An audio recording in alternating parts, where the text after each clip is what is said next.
Back for part 2 of our nearly useless 3D printing projects.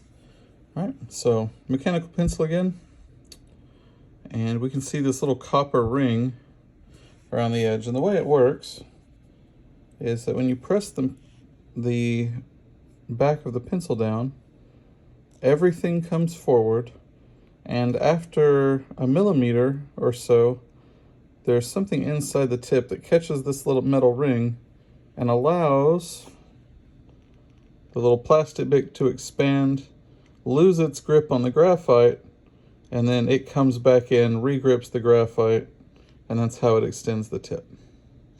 All right, so with that said, our first 3D printed replacement. It's quite pretty, I think. It's turned out very well, and apparently that my phone does not want to focus on it. Probably should buy like a macro lens kit or something for the phone. But it's got some little ridges on there that are not coming through, unfortunately. There we go. For grip, little scallop section, and this thing looks beautiful. And it even threads onto the tip smoothly and cleanly. However, I did not give any internal features to stop the little copper brass ring. So that brings us here, which is our version 2 of the same thing. It's actually on the printer right now. But I took some measurements of exactly how wide this little brass ring was, and then added an internal feature here. So let's zoom in a little bit. And the way it was done on the original is that instead of having a solid ring here, it had about 8 or 12 little fins that stuck out here.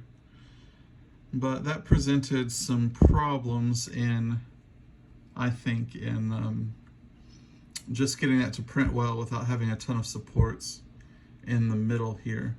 I am printing in approximately this orientation, so upright with just a little bit of lean to it.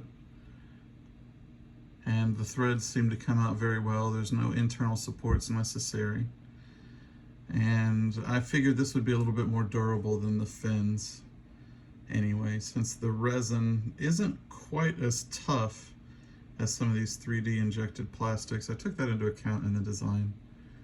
And we can see, if I inspect, is it a section analysis? Yes. We can do it on that face. Right. This is what the inside looks like. And so we've got our threads spaced at 1.5 millimeters apart. And we've got our little feature here, right? And then of course, the little piece of graphite will continue down here.